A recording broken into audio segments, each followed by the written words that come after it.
अमेरिकेने tariff घटवल्यावर pre मार्केटमध्ये आता तुफान तेजी पाहायला मिळते। प्री मार्केटमध्ये सेन्सेक्स 3000 अंकांनी तर निफ्टी 1400 अंकांनी वर आहे। डॉलरच्या तुलनेमध्ये रुपया मोठ्या प्रमाणात वधारल्याचं दिसतंय। डॉलर 1 रुपया 10 पैशांनी स्वस्त झालाय। डॉलरची आजची किंमत 90 रुपये 10 पैसे इतकी आहे।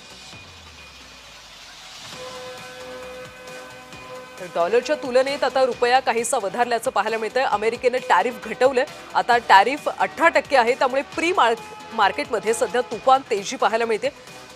सेन्सेक्स 3000 अंकांनी तर निफ्टी 1400 अंकांनी वधारल्याचं पाहायला मिळतंय। डॉलरची आजची किंमत 90 रुपये 10 पैसे इतकी झाली।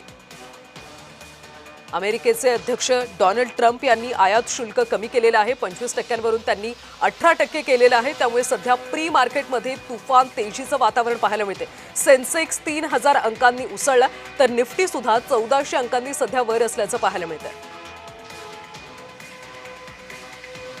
आणि यावर प्रतिक्रिया आपण घेऊयात अर्थतज्ञ अभिजित फडणीस सरांकडून। फडणीस सर, आपण पाहतोय की काल ज्या पद्धतीने ट्रम्प यांनी आयात शुल्क कमी केले ते आता 18% केले, त्यामुळे सध्या प्री मार्केटमध्ये तुफान तेजी पाहायला मिळते। नंतर मार्केटमध्ये अशीच तेजी कायम राहील का? हो, आणि ताई आपण जसे बोलतोय तर मार्केट उघडलं आणि मार्केट उघडल्यामुळे आपल्याला तेजी उघडल्यानंतरही बघायला मिळाली। ह्याला कारण असं आहे की अनेक भारतीय कंपन्यांच्या संधी ज्या सगळ्या हुकतील की काय असं वाटत होतं, त्या आता हा करार होतोय असं दिसल्याबरोबर त्यांच्या संधी परत त्यांना पूर्वीसारख्याच निर्यातीच्या प्राप्त होतील ह्या भूमिकेतनं बाजारामध्ये ते एक खूपच चांगलं तेजीचं वातावरण हे निर्माण झालं। फडणीस सर, पुढचे काही दिवस सुद्धा असंच वातावरण असेल का? थोडं कसं असतं की पहिल्यांदी ही एक प्रतिक्रिया येते, त्यावेळेला एकदम जसं आपण म्हणतो तसं उधाण येतं, पण त्यानंतर हळूहळू माणसं साकल्याने विचार करतात की विशिष्ट कुठल्या कंपन्यांना याचा अधिक लाभ होईल।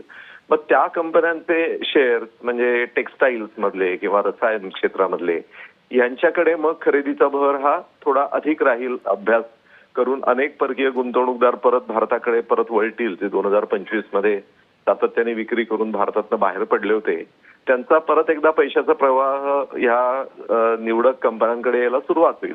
त्यामुळे पुढच्या काळामध्ये अशाच प्रकारची तेजी ही सर्वंकष नसेल, तर त्या क्षेत्रांमध्ये जिथे ह्या कराराचा लाभ जास्ती होईल त्या कंपन्यांमध्ये किंवा त्या क्षेत्रातल्या विशिष्ट कंपन्यांमध्ये हा प्रवाह वाढेल आणि तिथे आपल्याला जास्त।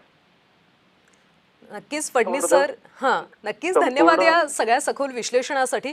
तर आपण पाहतोय की डॉलरच्या तुलनेमध्ये सुद्धा आता रुपया वधारल्याचं पाहायला मिळतं। सध्या शेअर बाजारामध्ये तुफान तेजी पाहायला मिळते।